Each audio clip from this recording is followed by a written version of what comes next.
नमस्कार, स्वागत आप सभी का देश के सबसे भरोसेमंद चैनल डीडी न्यूज पर। आप देख रहे हैं न्यूज पंच, आपके साथ मैं हूं मुकुल शर्मा। न्यूज पंच में हम आपको बताएंगे क्या है असल खबर। आज खासतौर से बात करेंगे उन दो महत्वपूर्ण खबरों की जो कि लगातार दिन भर सुर्खियों में रही हैं। कौन सी वो खबरें हैं, आइए जल्दी से सबसे पहले उस पर नजर डाल लेते हैं। आज पहले हम बात करेंगे किस तरीके से अगर बात की जाए राजधानी दिल्ली या इसके अलावा कहीं और भी इस तरह की जो स्थिति है वो हमें यहाँ देखने को मिल सकती है, क्योंकि जिस तरीके से तापमान बढ़ रहा है लेकिन एसी के मामले इतने ज़्यादा बढ़ते नजर आ रहे हैं और कई बड़ी दुर्घटनाएं जो हैं वो पिछले दिनों भी देखने को मिली हैं।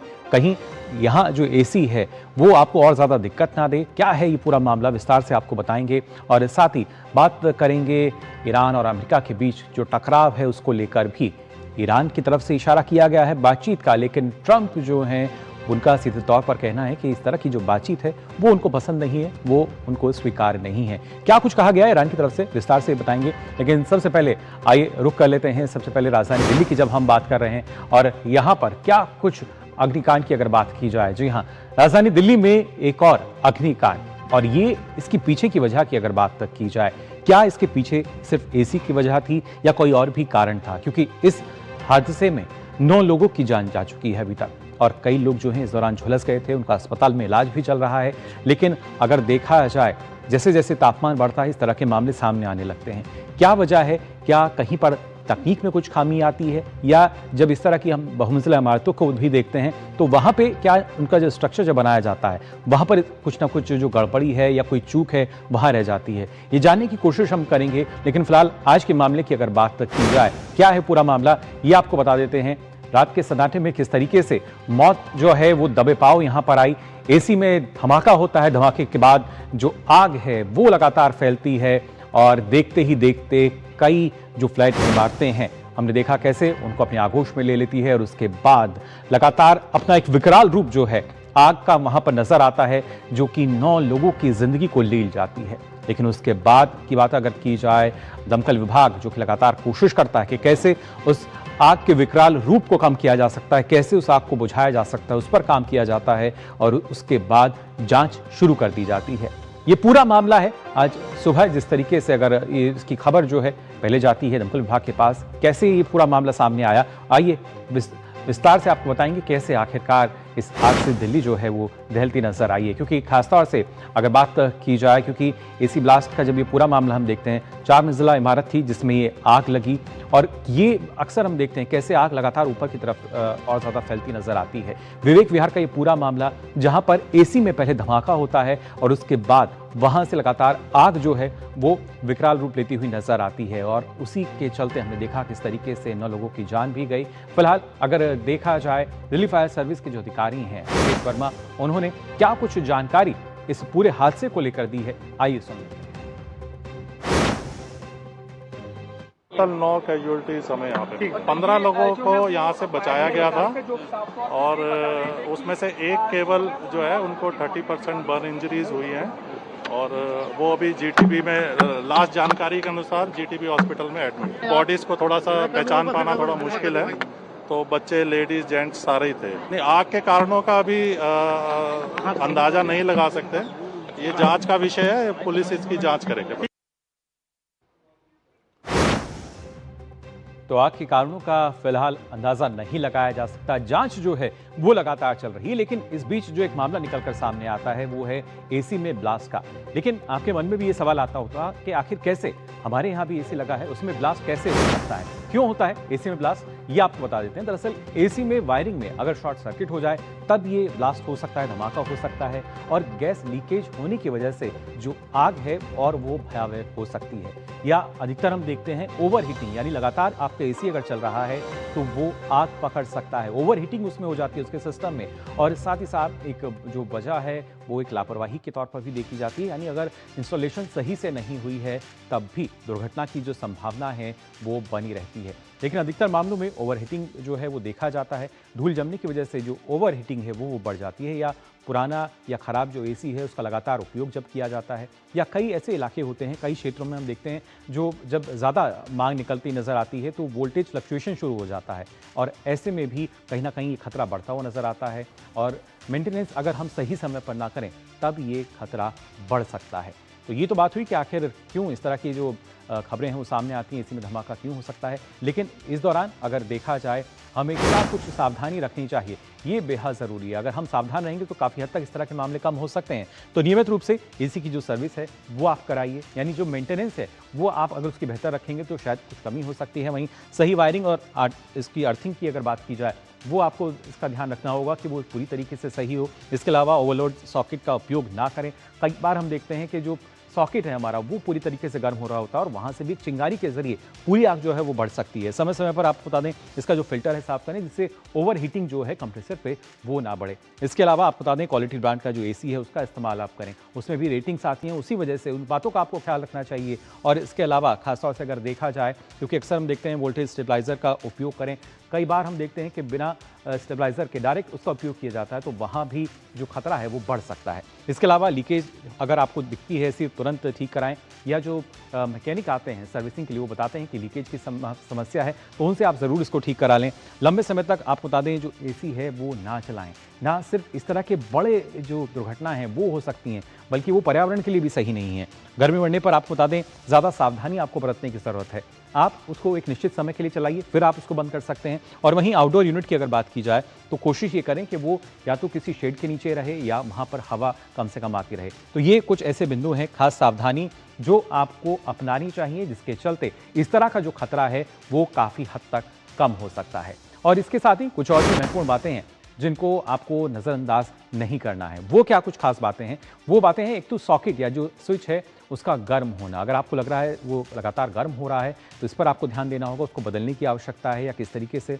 और अक्सर हम देखते हैं कि जलने जैसी जो गंध है वो अगर आ रही है तब भी आपको इसका ख्याल रखना होगा। बार बार एमसीबी का ट्रिप होना ये भी एक संकेत होता है और आपको इन तमाम बातों का ख्याल रखना चाहिए। लाइट का झपकना या वोल्टेज का गिरना, फ्लक्चुएशन जो है उसकी वजह से भी हम देखते हैं। और तारों से चिंगारी निकलना, यानी वहाँ भी ओवर हीटिंग जो है अगर हो रही है तो उसका संकेत आपको मिल सकता है। प्लग या वायर का पिघलना ओवर हीटिंग की वजह से अक्सर हम देखते हैं। तो पहले से ही अगर आप पूरी तरीके से सतर्क रहेंगे तो इस तरह के जो खतरे हैं कम से कम उससे आप बच सकते हैं। लेकिन इस तरह के जो खतरे हैं उनको देखते हुए और क्या एहतियात हमें रखनी होगी और किस तरीके से इस तरह के जो खतरे हैं फिलहाल वो बढ़ते नजर आए हैं, इस पर हम चर्चा करेंगे। हमारे साथ खास मेहमान जुड़ चुके हैं, बता दें दिल्ली फायर सर्विस के पूर्व निदेशक हैं आरसी शर्मा जी, वो हमारे साथ जुड़ चुके हैं। बहुत बहुत स्वागत सर आपका न्यूज़ पंच में। जानना चाहूँगा आपसे, आपने लगातार आपके कार्यकाल में भी हमने देखा है कि किस तरीके से इस तरह की दुर्घटनाएं सामने आती थीं, लेकिन आज के समय में एसी के चलते इस तरह के जो मामले सामने आ रहे हैं, किस तरीके की सावधानी आपको लगता है वहाँ बरतने की आवश्यकता रहती है और कहीं ना कहीं वहाँ पर एक चूक रह जाती है कोई? देखिए, इसमें सबसे बड़ी बात जो मुझे लगता है कि इलेक्ट्रिकल जो इक्विपमेंट होते हैं उसमें एक सेफ्टी डिवाइस अपने आप में होना बहुत ज़रूरी है जी। और उनके बिना जो है अगर कुछ इस तरह की घटना होने की संभावना ज़्यादा होती है। आपने देखा कि एमसीबी आते हैं, मिनिएचर सर्किट ब्रेकर्स, जो लाल हरे स्विचेस होते हैं, तो ये अपने आप में अगर कोई इलेक्ट्रिकल फॉल्ट होता है किसी भी इक्विपमेंट में, एसी में, तो ये अपने आप ट्रिप कर जाता है। तो उसमें दो तरह के होते हैं, एक होता है अर्थ लीकेज का होता है सर्किट ब्रेकर, एक होता है मिनिएचर सर्किट ब्रेकर, जो ओवरलोड की वजह से या किसी फॉल्ट की वजह से वो उसको उसके सप्लाई को करंट को ट्रिप कर देता है। तो इसका मतलब अगर आग की शुरुआत हुई है तो उसी टाइम पे वो बंद हो जाएगा, तो आग की घटना आगे बढ़ेगी नहीं। और ये अपने आप में इसका होना बहुत जरूरी है।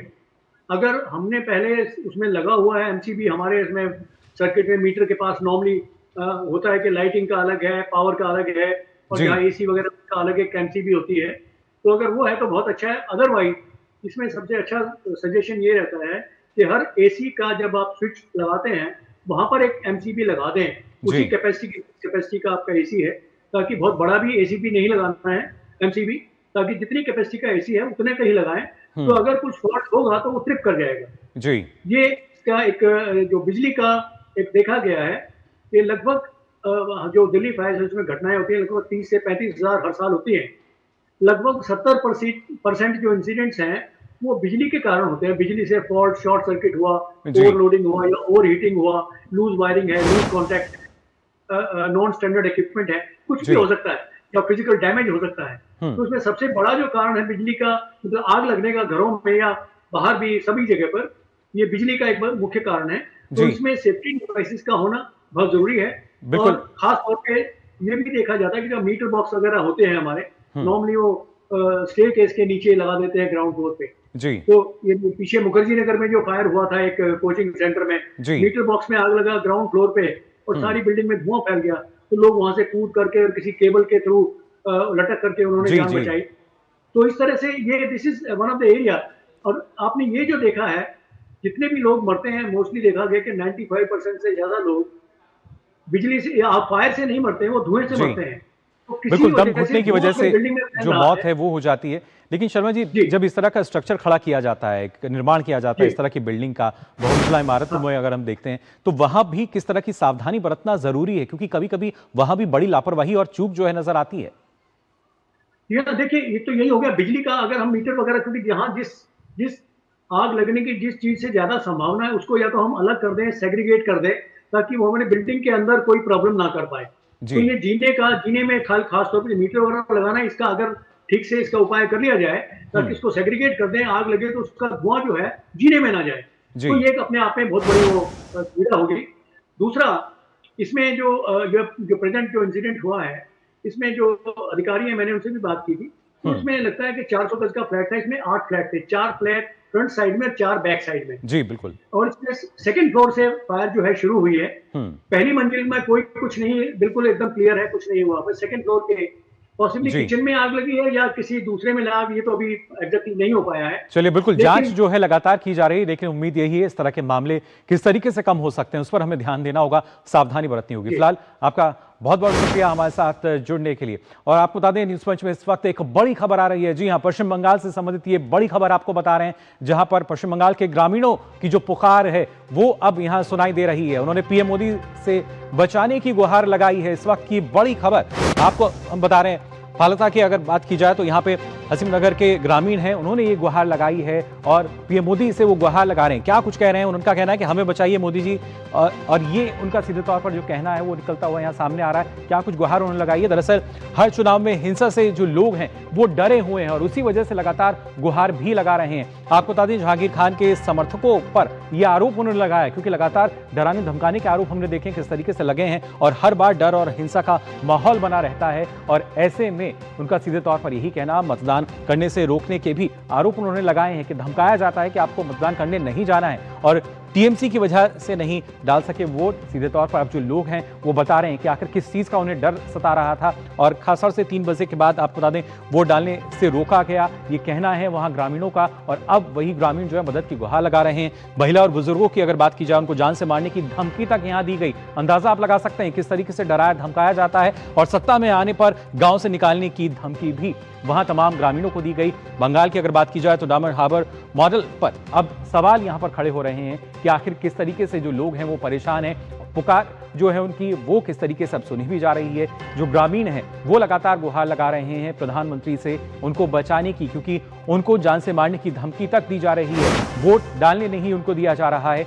फालता के हासिम नगर की अगर बात की जाए तो वहां के ग्रामीण जो कि गुहार लगा रहे हैं प्रधानमंत्री से कि हमें बचा लीजिए, क्योंकि लगातार उनको यहां पर अगर देखा जाए तो डराया धमकाया जा रहा है। हमारे सहयोगी सौरभ दत्ता जब फालता पहुंचे तो स्थानीय हिंदुओं ने डायमंड हार्बर मॉडल की असली सच्चाई कैमरे पर बताई। बार रात को चुनाव आयोग की तरफ से ये निर्देश जारी हुआ कि फलता में फिर से चुनाव होगा। चुनाव आयोग के इस निर्देश को सीधा हमला किया है डायमंड हार्बर के एमपी अभिषेक बनर्जी ने। अभिषेक बनर्जी कह रहे हैं कि ये जो चुनाव आयोग ने यहाँ पर फिर से रिपोल के लिए बोला है, घोषणा किए हैं, जो भी करे डायमंड हार्बर मॉडल पे दाग नहीं लगेगा। डायमंड हार्बर मॉडल क्या है? डायमंड हार्बर मॉडल तो पता नहीं, पर दाग नहीं लगेगा वो तो आगे से ही दाग लगा के बैठा है। दाग नहीं लगेगा क्या बोल रहा है, वो तो आगे से ही दाग लगा के बैठा है। हाँ, दाग लगेगा क्या बता रहे हैं। हमको बस चाहिए, हम लोगों का यहाँ पे सुरक्षित नहीं रहता है। हम लोगों का महिला लोग, हमारा भाभी को धमकाता है, चाचा को धमकाता है, भाभी को जाके बोलता है कि तुमको मार दूंगी, काट दूंगी, घर जला दूंगी, घर से निकल जाओ, ऐसे करके हमको धमकी दे रहा है। हम लोग बस यही बोल रहे हैं कि हमारा धमकी ना मिले, हम लोगों को इंसाफ चाहिए बस। एमपी वो तो बोल रहा है लाग नहीं चाहते, लेकिन तो लाग गया, ऑलरेडी लाग गया। आदमी सही से वोट नहीं दे पा रहा है, क्यों नहीं दे पाएगा? वो उसका वोट देना संवैधानिक अधिकार है उसका, तो उसको आराम से उसको वोट देना चाहिए। इधर हमारा अभी तो हम लोग सुरक्षित है, देख रहे हैं सीआरपी पे, उन लोगों के वजह से ही हम लोग थोड़ा निश्चिंत रात में सोने जा सकते हैं। लेकिन अभी देखो महिला लोग खाना वाना सब कुछ छोड़ के इधर आए हैं। हम लोगों का एक ही पॉइंट है कि हम महिला है, हमने कुछ लोग, हमने, मैं खुद भी टीएमसी को ये वोट दिया, लेकिन हम क्या पाया, हमको वोट नहीं दिया, ठीक है, वोट नहीं दे पा, देखो नहीं दे पाए, नहीं दे पा, हमको बोला हमको हमारा वोट हो गया, तुम्हारा वोट हुआ, हमारा जो इजाबिल चौकदार उसको हम काका बोलता है, वो बोला हमको भाईपो, ठीक है, इतना अच्छा संपर्क था। तो हमको बोला जे तुम नहीं वोट देगा तो बहुत अच्छा हुआ, सबको खुश होगा। हम बोला ठीक है, एक तो वोट नहीं दिया पड़ेगा, क्या होगा। उसको बोला हम वोट नहीं दिया, हमको बोला नहीं, बट लेकिन हमको दुकान में क्यों मारा, इससे ही हमारा आपको मारा भी? हाँ, सुबह में मारा। देखो ये जो कान है ना, देखो ये पूरा काला हो गया, देखो। इस संसदीय क्षेत्र के जो और फलता से हमारे संवाददाता सौरभ फिलहाल हमारे साथ जुड़ चुके हैं। सौरभ, ये किस तरह की तस्वीरें, जो सच्चाई लगातार सामने आ रही है, लोगों को डराया धमकाया जा रहा है, जान से मारने की धमकी दी जा रही है, मतदान से रोका जा रहा है।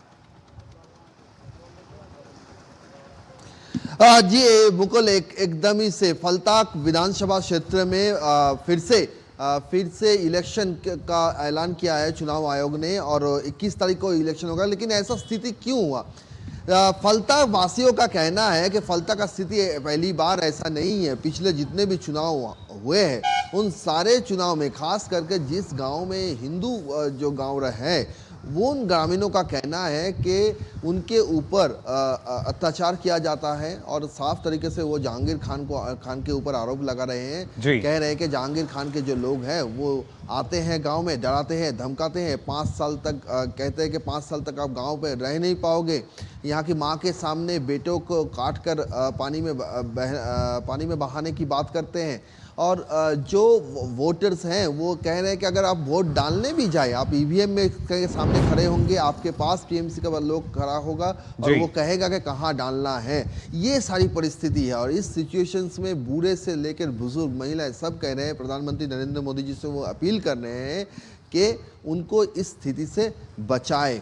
और जब ये सारी स्थिति एक तरफ गांव वाले ग्रामीण ये कह रहे हैं, चुनाव आयोग कदम उठाया कि री इलेक्शन का, और दूसरी तरफ देखा जा रहा है कि यहाँ के जो सांसद है अभिषेक बनर्जी, वो डायमंड हार्बर मॉडल की बात कर रहे हैं। कहते हैं डायमंड हार्बर मॉडल पे दाग नहीं लगेगा। ग्रामीणों का कहना है डायमंड हार्बर मॉडल पे दाग लग चुका है।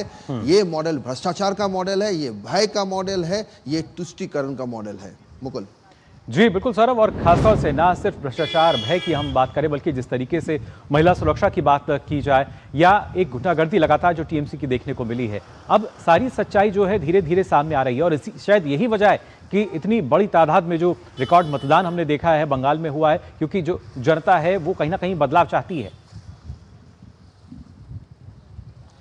एकदम से ग्रामीणों का कहना है मुकुल कि आप संदेशखाली के शाहजहां को जानते हैं, अगर आप डायमंड हार्बर के शाहजहां को पहचानना चाहते हैं तो यहाँ पर आना पड़ेगा आपको। जहांगीर खान कैसे यहाँ पे शासन करते हैं वो आपको हर दिन महसूस करना पड़ेगा। बिल्कुल सौरभ, लेकिन उम्मीद अगर देखा जाए, माना जा रहा है कि 4 मई के बाद लगातार स्थिति जो है उसमें शायद कुछ बड़ा बदलाव हमें देखने को मिलेगा, और उम्मीद यही कि जो हालात हैं वो सुधरते नजर आएंगे। फिलहाल बहुत बहुत शुक्रिया आपका हमारे साथ जुड़ने के लिए। और आइए अब न्यूज पंच में आगे बढ़ते हैं, आपको बताते हैं कि किस तरीके से अगर बात की जाए अमेरिका और ईरान के बीच जो जारी तनाव है उसको लेकर, जिसमें अब एक नया ट्विस्ट यानी नया मोड़ जो है वो भी सामने आ रहा है। ईरान ने एक बड़ा दाव चलते हुए आपको बता दें 14 सूत्रीय प्रस्ताव के जरिए समझौते की पेशकश की है, और कहा है कि अगर अमेरिका माने तो बातचीत का रास्ता तुरंत खुल सकता है। इस प्रस्ताव में शर्तें साफ हैं कि ना हमला होगा, अमेरिकी सेना हटेगी, हॉर्मुज़ खुलेगा, पाबंदियां हटेंगी, और मात्र 30 दिन में सारे मुद्दे सुलझ जाएंगे।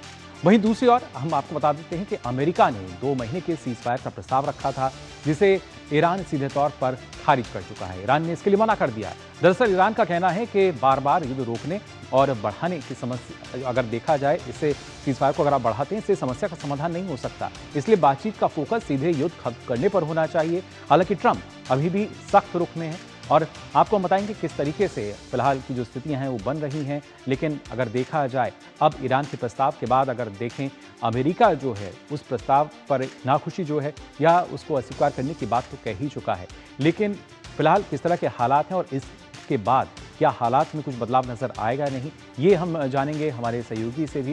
लेकिन क्या प्रस्ताव है और क्या ये आखिरी दाव है, ये आपको हम बता देते हैं ग्राफिक के जरिए। किस तरीके से अभी तक की अगर बात की जाए, अमेरिका ईरान तनाव के बीच ये नया एक मोड़ जो है माना जा रहा है। बातचीत के लिए अगर देखा जाए तो ईरान की तैयारी भी नजर आती है।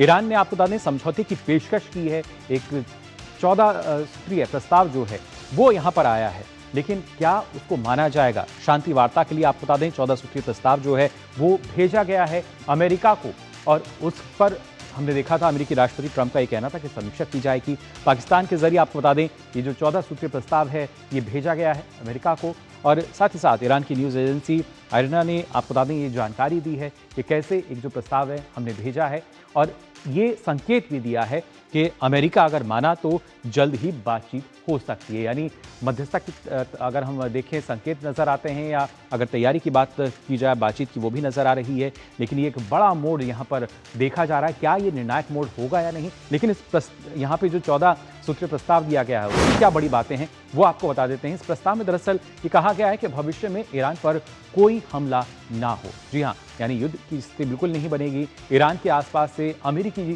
सेना जो है वो भी हटे, वहां से अमेरिकी सैनिक जो हैं वो हटाए जाएं, और होर्मुज और ईरानी बंदरगाहों से नाकेबंदी हटे। जिस तरीके से अमेरिका ने वहां नाकेबंदी की है उसको भी हटाया जाए। साथ ही ईरान की जो फ्रीज संपत्तियां हैं वो भी जारी की जाएं, और 30 दिन के भीतर ये पूरा हल जो है निकाला जा सके, इसका समाधान जो है सारे मुद्दों का वो किया जा सके। इसके साथ ही इसमें जिक्र किया गया है सभी मुख्य और द्वितीयक प्रतिबंध जो हैं वो हटाए जाएं, और वहीं लद्दाख सहित सभी मोर्चों पर युद्ध खत्म हो। तो यहाँ पे अगर देखा जाए कोशिश कि कैसे पूरी स्थिति जो है सामान्य हो सकती है। लेकिन वहीं आपको बता दें कि सीधे तौर पर अमेरिकी राष्ट्रपति जो हैं डोनाल्ड ट्रंप, उनका कहना है कि अभी ईरान ने इस पूरी कीमत नहीं चुकाई है। उनका कहना है कि मैं जल्द ही उस योजना की समीक्षा करूंगा जो ईरान ने अभी अभी हमें भेजी है, लेकिन मुझे नहीं लगता कि यह स्वीकार्य होगी, क्योंकि पिछले 47 वर्षों में मानवता और दुनिया के साथ उन्होंने जो किया है उसके लिए उन्हें अभी तक पर्याप्त कीमत नहीं चुकाई है। ईरान के लिए अमेरिकी राष्ट्रपति डोनाल्ड ट्रंप ऐसा कह रहे हैं कि अभी लगता नहीं है जिस तरह की स्थिति वहाँ पर रही थी वो पूरी तरीके से उसकी भरपाई हो पाई है या नहीं। लेकिन फिर भी एक संकेत अगर देखा जाए तो ये बात सामने आती है। उनका कहना है कि समझौते पर मैं सोचूंगा। क्या कुछ उन्होंने कहा है, आइए देखते हैं। They want to make a deal. They're decimated. They're having a hard time figuring out who their leader is. They don't know who their leader is because their leader is gone. Their former leader, Khomeini. But we'll see. Donald Trump यहां सीधे तौर पर कहने कि मैं विचार करूंगा, प्रस्ताव की समीक्षा करूंगा, लेकिन क्या बाकी कुछ बदल पाएगा नहीं, इस पर हम जानकारी लेंगे। हमारे संवाददाता CS जोशी जो हैं वो फिलहाल हमारे साथ जुड़ रहे हैं। चंद्रशेखर, जानना चाहेंगे आपसे, अब 14 सूत्रीय प्रस्ताव रखा गया है, क्या माना जाए, क्या वाकई इसमें जो शर्तें रखी गई हैं ट्रंप उनको मानते हुए नजर आएंगे या वही स्थिति अभी भी रहेगी? देखिए, ये ईरान की ओर से जो है 14 सूत्रीय एक प्रस्ताव अमेरिका को दिया गया है, और अमेरिका की ओर से ये कहा जा रहा है कि वो इसको रिव्यू करेंगे। लेकिन जो शुरुआती वहां से संकेत आ रहे हैं उससे ये लगता है कि ये प्रस्ताव भी अमेरिका के लिए मानना काफी मुश्किल होगा, क्योंकि अमेरिका ने जो यहाँ पर युद्ध किया था, और बार बार अमेरिका इस युद्ध के पीछे जो तर्क दे रहे थे राष्ट्रपति ट्रंप, वो था कि ईरान को किसी भी तरह से परमाणु हथियार नहीं बनाने देंगे। और जो ये 14 सूत्री प्रस्ताव दिया है, इसमें जो पहले 30 दिन की बात है, उस 30 दिन में परमाणु हथियारों को लेकर के या परमाणु कार्यक्रम को लेकर के बातचीत कहीं भी उसमें नहीं है। और शायद यही एक मामला फंसेगा जो अमेरिका इसको फिर मना कर सकता है, क्योंकि अमेरिका की ओर से बार बार कहा जा रहा है कि ईरान यूरेनियम का संवर्धन वहां पर छोड़े, और उसके अलावा जो वहां पर एक वेपन ग्रेड यूरेनियम पड़ा हुआ है 440 किलो के बराबर, उसको अपने देश से बाहर निकाले या अमेरिका को सौंप दे। तो ये जो शर्त है ये ईरान की ओर से पहले 30 दिनों में बातचीत के लिए इसको कहीं नहीं रखा गया है, और हो सकता है कि ये एक ऐसा मामला है जिसके कारण से ये फिर मामला यहाँ पर फंस जाए, क्योंकि ईरान की ओर से जो प्रस्ताव दिया गया है उसमें कहा गया है कि शुरुआत में अमेरिका गारंटी दे कि उसके बाद कोई हमला नहीं होगा, और उसके बाद हॉर्मुज को लेकर के और ईरान के ऊपर जो सैंक्शन लगे हैं, और अमेरिका ने जो वहां पर ईरानी फोर्स का इकोनॉमिक ब्लॉकेड किया हुआ है, उसको लेकर के ईरान कहता है कि 30 दिन के अंदर में हम बातचीत करेंगे। लेकिन जब 30 दिन की बातचीत हो जाएगी तो उसके बाद ईरान कहता है कि जो अगली बातचीत होगी उसमें हम परमाणु मुद्दे को, परमाणु कार्यक्रम को लेकर बातचीत करेंगे। लेकिन प्रेसिडेंट ट्रंप या अमेरिका का ये मानना है कि ईरान के ऊपर दबाव बनाने के लिए अब एक ही रास्ता बचा हुआ है, वो है इकोनॉमिक ब्लॉकेड जो वहां पर किया गया है। अगर ये इकोनॉमिक ब्लॉकेड पहले ही हटा लेंगे तो ईरान हो सकता है कि जो परमाणु मामले को लेकर के जो अमेरिका की शर्तें हैं उन शर्तों को ना माने, तो ये मामला अभी फंस सकता है। बिल्कुल। और चंद्रशेखर, देखा जाए तो ईरान तो संकेत दे रहा है बातचीत का, लेकिन यहाँ पर अमेरिकी राष्ट्रपति का सीधे तौर पर संकेत यही कि उन्हें ये मंजूर नहीं है। फिलहाल बहुत बहुत शुक्रिया हमारे साथ जुड़ने के लिए। तो जाना आपने क्या कुछ खास आज खबरों में। फिलहाल वक्त चला है न्यूज़ पंच में आपसे विदा लेने का। दीजिए अनुमति। नमस्कार।